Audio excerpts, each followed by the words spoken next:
اللهم صل على محمد وعلى آل محمد۔ السلام علیکم ورحمۃ اللہ وبرکاتہ۔ الحمدللہ، سورۃ آل عمران اللہ کے فضل و کرم سے مکمل ہوئی۔ آج کے اس سبق میں ہم شروع کر رہے ہیں سورۃ النساء مدنیہ۔ یہ مدنی سورت ہے، اس کا نام ہے النساء۔ عربی میں امرأہ کہا جاتا ہے ایک عورت کو، اور کئی خواتین کو، کئی عورتوں کو کہا جائے گا نساء۔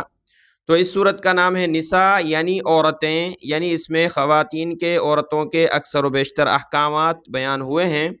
اور اس کی 176 آیات ہیں اور 24 رکوع ہیں۔ آج کا سبق شروع کرتے ہیں۔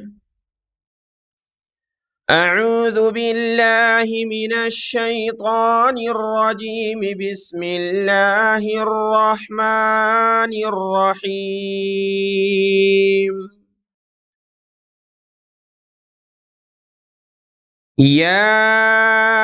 ایہا الناس اتقوا ربکم الذی خلقکم من نفس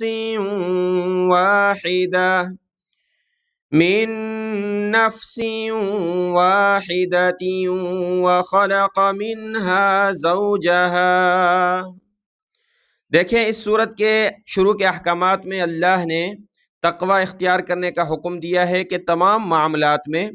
آپس میں ڈرتے رہو۔ رشتہ داروں کے حقوق ہوں، ماں باپ کے حقوق ہوں، اولاد کے حقوق ہوں، شوہر پر بیوی کے حقوق ہیں یا بیوی کے شوہر پر حقوق ہیں، تمام لوگ اپنے اندر اللہ کا خوف پیدا کریں گے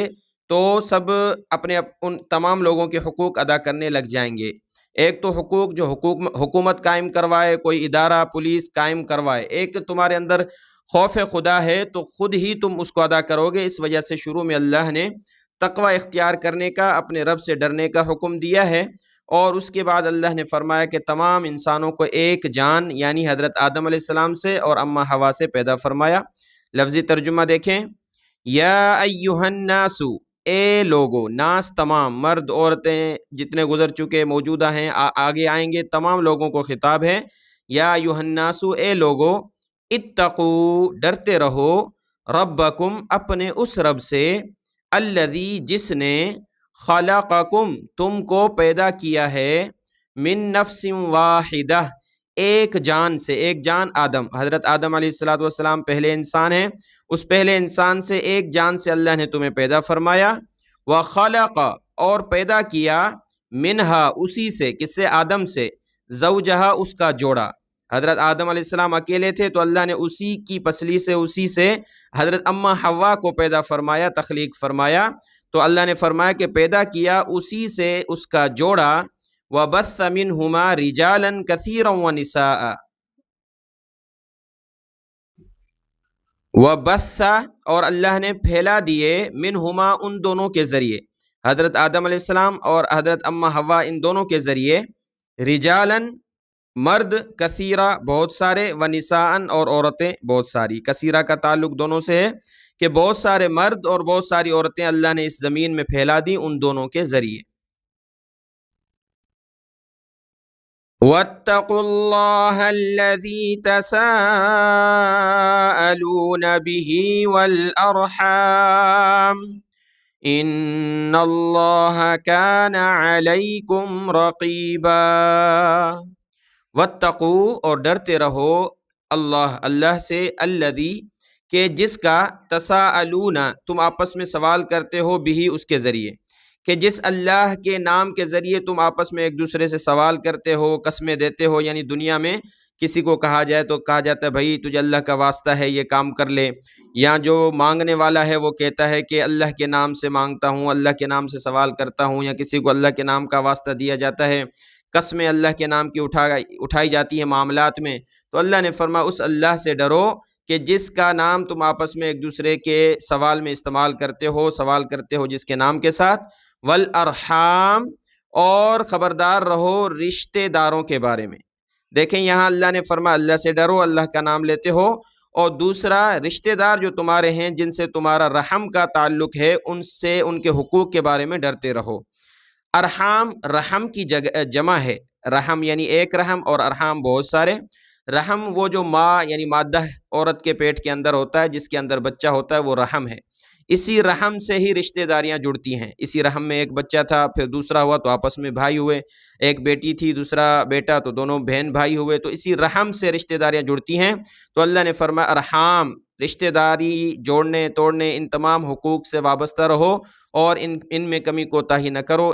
رشتہ داروں کے بارے میں بھی اللہ سے ڈرتے رہو۔ ان اللہ کان علیکم رقیبا،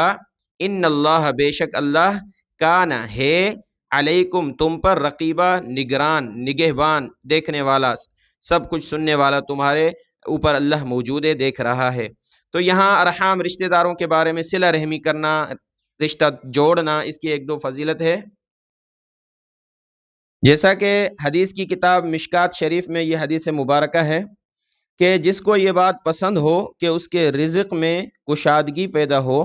اور اس کی عمر دراز ہو تو اسے چاہیے صلہ رحمی کرے، یعنی رشتہ جوڑے، رشتہ داروں سے اچھا سلوک کرے۔ اور ایک صحابی حضرت عبداللہ بن سلام فرماتے ہیں کہ میں اسلام لانے کے لیے اللہ کے نبی صلی اللہ علیہ وسلم کی خدمت میں حاضر ہوا تو سب سے پہلے جو میں نے آپ صلی اللہ علیہ وسلم سے الفاظ سنے وہ یہ تھے، یا ایھا الناس افشوا السلام، اے انسانوں سلام کثرت سے کرو، یعنی ایک دوسرے کو سلام کرو، وَأَطْعِمُوا الطَّعَامَ، اور بھوکھوں کو لوگوں کو کھانا کھلاؤ، وَصِلُوا الْأَرْحَامَ، اور صلہ رحمی کرو یعنی رشتہ جوڑو، وَصَلُّوا بِاللَّيْلِ وَالنَّاسُ نِيَامٌ، اور نماز پڑھو رات کو اس حال میں کہ لوگ سو رہے ہوں، تَدْخُلُوا الْجَنَّةَ بِسَلام، سلامتی کے ساتھ جنت میں داخل ہو جاؤ گے۔ تو یہاں یہ رشتہ داری کے بارے میں بات تھی۔ آگے ہے آیت نمبر 1 مکمل ہوئی، آگے ہے آیت نمبر 2 کو دیکھیں۔ آیت نمبر 2 میں اللہ نے یتیموں کا ذکر فرمایا ہے۔ دیکھیں شریعت میں یتیم اس بچہ بچی کو کہیں گے جس کا والد فوت ہو چکا ہو اور وہ نابالغ ہو، بالغ ہو گیا تو کوئی یتیم نہیں ہوتا، نابالغی کی حالت میں کم عمر میں بچہ ہے بچی اس کا والد فوت ہو گیا اس کو یتیم کہیں گے۔ تو وہ یتیم کسی کی کفالت میں آ جاتا تھا، سرپرستی میں، پہلے زمانے کی بات ہے، اس وقت جب قرآن پاک نازل ہو رہا تھا یتیموں کے کوئی حقوق نہیں تھے تو یہ آیتیں نازل ہوئیں جو قیامت تک باقی رہیں گی یتیموں کے معاملات کے بارے میں۔ اللہ نے فرمایا وَآتُوا الْيَتَامَىٰ أَمْوَالَهُمْ وَلَا تَتَبَدَّلُوا الْخَبِيثَ بِالطَّيِّبِ وَلَا تَأْكُلُوا أَمْوَالَهُمْ إِلَىٰ أَمْوَالِكُمْ إِنَّهُ كَانَ حُوبًا كَبِيرًا۔ وَآتُوا، اور دے دو، الیتیمہ یتیموں کو، اموالہم ان کے مال، کہ کوئی یتیم آپ کی سرپرستی میں تھا، ان کا مال ہدیے سے کسی نے مدد کی ہے یا پھر اس کا وراثت میں اس کے باپ کی طرف سے آیا ہے، تمہارے پاس مال پڑا ہوا تھا، اب یہ بالغ ہو چکا ہے، بڑا ہو گیا تو اس کو اس کا مال تم نے ادا کر دینا ہے۔ یتیم جب بڑا ہو جائے، عقل مند ہو جائے کہ مال کو ضائع نہیں کرے گا، پھر اس کا مال اس کو دے دینا ہوتا ہے جو اس کا حصہ بنتا ہے۔ تو اللہ نے یہ حکم فرمایا۔ آگے فرمایا وَلَا تَتَبَدَّلُوا الْخَبِيثَ بِالطَّيِّبِ، اور مت تبدیل کرو گندی چیز کو اچھی چیز کے عوض، کہ یتیم کی مثال کے طور پر اس کی وراثت میں اس کا والد فوت ہو چکا، 10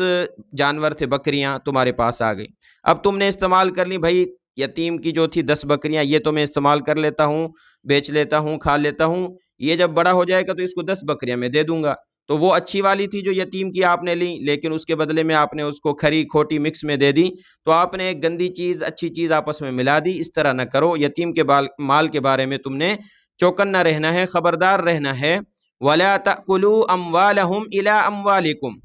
اور مت کھاؤ ان کے مالوں کو اپنے مال کے ساتھ ملا کر۔ ایسا ہوتا ہے کہ یتیم کفالت میں ہے، کسی کی سرپرستی میں ہے، وہ اس کو پال رہا ہے، بھائی اس کا جو وراثت میں مال آیا تھا وہ میرے دے دیا، اس کو جو پال رہا ہے اس کو دے دیا، مال پڑا ہوا ہے تو کیا کر رہے ہیں، کٹھے کھا رہے ہیں، بھائی یتیم کا مال ہے میں اس کو سنبھال رہا ہوں اور میں بھی اپنا کھانا پینا اسی کے مال سے کرتا ہوں، میرا مال بھی اسی میں ملا ہوا ہے، تو یہ ملا جلا کے رکھنے کی بات نہیں ہے۔ اس میں کیا ہوگا کہ یتیم کا مال ہم کھا جائیں گے تو کہ منع ہے، حرام ہے ہمارے لیے، تو اللہ نے یہ منع فرمایا ہے۔ صاف حساب رکھنا ہے، یتیم کا الگ رکھنا ہے، تمہارا آپس میں الگ رکھنا ہے، تاکہ تم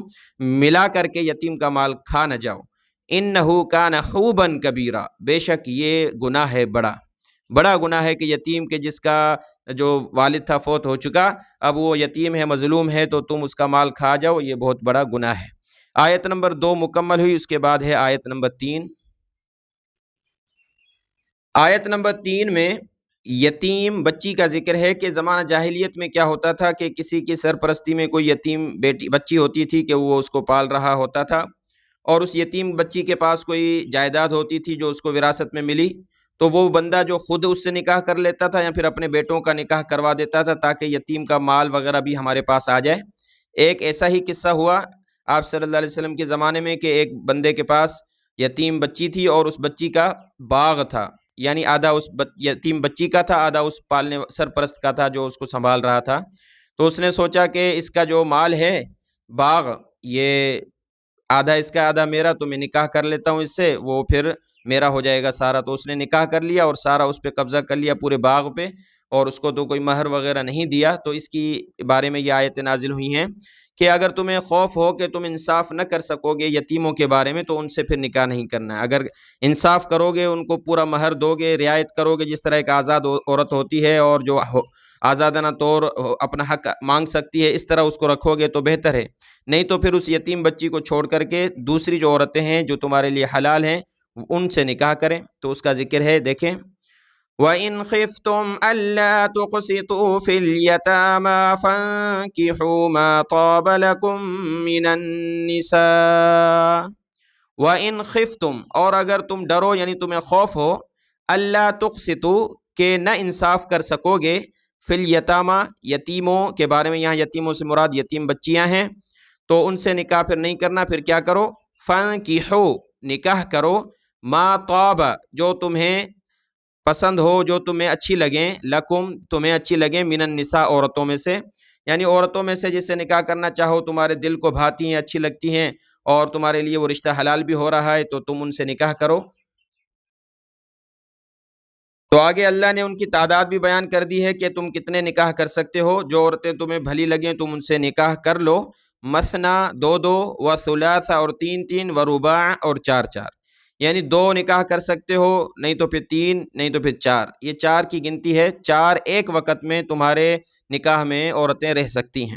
یہ جب آیتیں نازل ہوئیں تو اس وقت جو سلسلہ چل رہا تھا 10 نکاح کا، 15 کا، لوگوں کے پاس تھی بیویاں، تو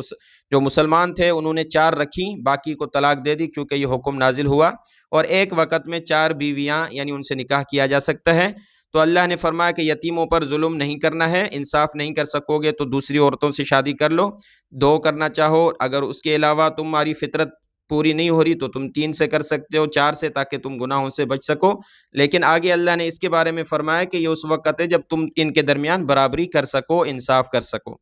تو اگلی جو حصہ ہے اس کو پڑھنے سے پہلے یہ بات پیچھے جو اللہ نے فرمایا جو تمہیں بھلی لگیں، اچھی لگیں، تو قرآن پاک میں اجمال ہوتا ہے، ایک بات ہوتی ہے، اس کی تفصیل اکثر طور پر اللہ کے نبی صلی اللہ علیہ وسلم کی احادیث میں ہوتی ہے، کہ جیسا کہ اللہ کے حبیب صلی اللہ علیہ وسلم کا فرمان ہے جس کا مفہوم ہے کہ انسان شادی کرتا ہے یعنی بیوی کو دیکھتا ہے تو اس کے حسن کو، پیسے کو دیکھتا ہے یہ، لیکن تمہیں کیا دیکھنا ہے، دینداری دیکھنی ہے، اور تمہیں دیندار آدمی کو دینداری دیکھنی ہے۔ تو ایسا نہیں ہے کہ کوئی بھلا لگ رہا ہے تو بس اس سے نکاح کر لیا، بلکہ تمام چیزیں سوچنی ہے کہ کیا یہ عورت میرے گھر میں آ کر کے میری نسل کو برباد تو نہیں کرے گی، یا میرے ایمان کو خراب تو نہیں کرے گی۔ دیندار آدمی پہلی فرصت میں یہ دیکھے تاکہ گھر میں نماز رہے اور دین رہے، ایمان رہے، اور دولت دنیا تو وہ ساری چیزیں آتی رہتی ہیں اللہ کی طرف سے، انہی چیزوں کی برکت سے آئیں گی، نماز سے سب سے بڑی بات سکون پیدا ہوگا، اور وہ عورت اپنے شوہر کی جو ہے خدمت کرے گی، عزت کرے گی۔ اگلا لفظ دیکھیں، فَإِنْ خِفْتُمْ أَلَّا تَعْدِلُوا فَوَاحِدَةً أَوْ مَا مَلَكَتْ أَيْمَانُكُمْ ذَلِكَ أَدْنَىٰ أَلَّا تَعُولُوا۔ فَإِنْ پھر اگر خِفْتُمْ تمہیں ڈر ہو، اللہ تعدلوا کہ نہ عدل کر سکو گے، بالکل برابری نہیں کر سکو گے 2 3 4 شادیاں کرنے میں، تو فواحدتن تو ایک ہی کافی ہے، ایک نکاح تمہارے لیے کافی ہے، کیونکہ تم برابری نہیں کر سکتے۔ اگر اس ایک پر بھی تم نہیں کر سکتے، ایک بیوی کے بھی حق ادا نہیں کر سکتے، تو کیا کرنا ہے، او ما ملکت ایمانکم یا جو مالک بنے ہیں تمہارے ہاتھ۔ اس وقت کیا ہوتا تھا کہ لڑائی جہاد ہوتا تھا تو وہ سامنے والا جو فریق تھا، جماعت، جب شکست کھا جاتی تھی کفار کی تو ان کی عورتیں مسلمانوں کے پاس آ جاتی تھی، جو کہ ایک طرح سے ان کو باندی کر لیا جاتا تھا، یعنی گھر میں رہتے تھی لیکن اس کا درجہ اور آزاد عورت کا درجے میں فرق ہوتا تھا، تو ان سے وہ جو مالک ہوتا تھا وہ صحبت بھی کر سکتا تھا، شریعت میں اجازت تھی۔ تو اللہ نے فرمایا کہ نکاح ایک سے کرو، اگر ایک سے بھی انصاف نہیں کر سکتے، جو تمہاری باندی ہے، جو پیسوں میں تم نے لی ہے یا جہاد میں تمہارے پاس مال غنیمت میں آئی ہے، تو اسی کے ساتھ تم صحبت کے ساتھ رہ سکتے ہو، پھر ایک بھی نکاح نہ کرو کیونکہ تم انصاف نہیں کر سکتے۔ ذَلِكَ أَدْنَىٰ أَلَّا تَعُولُوا، یہ بات زیادہ قریب ہے یہ کہ تم بے انصافی کرو، یعنی ایک ہی شادی کرنا اور یا پھر ایک ہی بھی نہ کرنا، صرف باندی پر رہنا، یہ زیادہ اچھا ہے اس بات سے کہ تم بے انصافی کرو، 2 شادیاں کر لی، 3 کر لی، 4 کر لی اور تم بے انصافی کر رہے ہو، تو اس گناہ سے بچنے سے اچھا ہے کہ تم ایک ہی نکاح میں رہو۔ اور اسی طریقے سے اللہ کے حبیب صلی اللہ علیہ وسلم نے اپنی بیویوں کے درمیان برابری کر کے دکھائی ہے، اس کے باوجود اللہ کے نبی صلی اللہ علیہ وسلم نے اللہ کے حضور دعا کی، یا اللہ میں اپنی بیویوں کے درمیان بالکل برابری کرتا ہوں، لیکن اس کے باوجود جو میرے اختیار میں کرتا ہوں، لیکن جو میرے اختیار میں نہیں ہے اس کا سوال مجھ سے نہ ہو۔ وہ کیا تھا کہ آپ صلی اللہ علیہ وسلم کو سب سے زیادہ محبت حضرت عائشہ صدیقہ رضی اللہ تعالیٰ عنہا سے تھی، جو کہ دل میں ہوتی ہے، جو بے اختیار ہوتی ہے۔ اسی لیے آج کسی کی 2 بیویاں ہیں، 3 ہیں، 4 ہیں، ان کے درمیان وہ برابری کرے گا ظاہری طور پر جو اس کے اختیار میں، کھانا پینا دینا، سونا، ان کو ٹائم دینا، لیکن اگر دل میں ایک کی محبت زیادہ ہے تو وہ تو غیر اختیاری چیز ہے، اس پر کوئی سوال نہیں ہوتا۔ تو یہ آیت نمبر 3 مکمل ہوئی۔ آج کا سبق دیکھ لیں، دعاؤں میں یاد۔ السلام علیکم ورحمۃ اللہ وبرکاتہ۔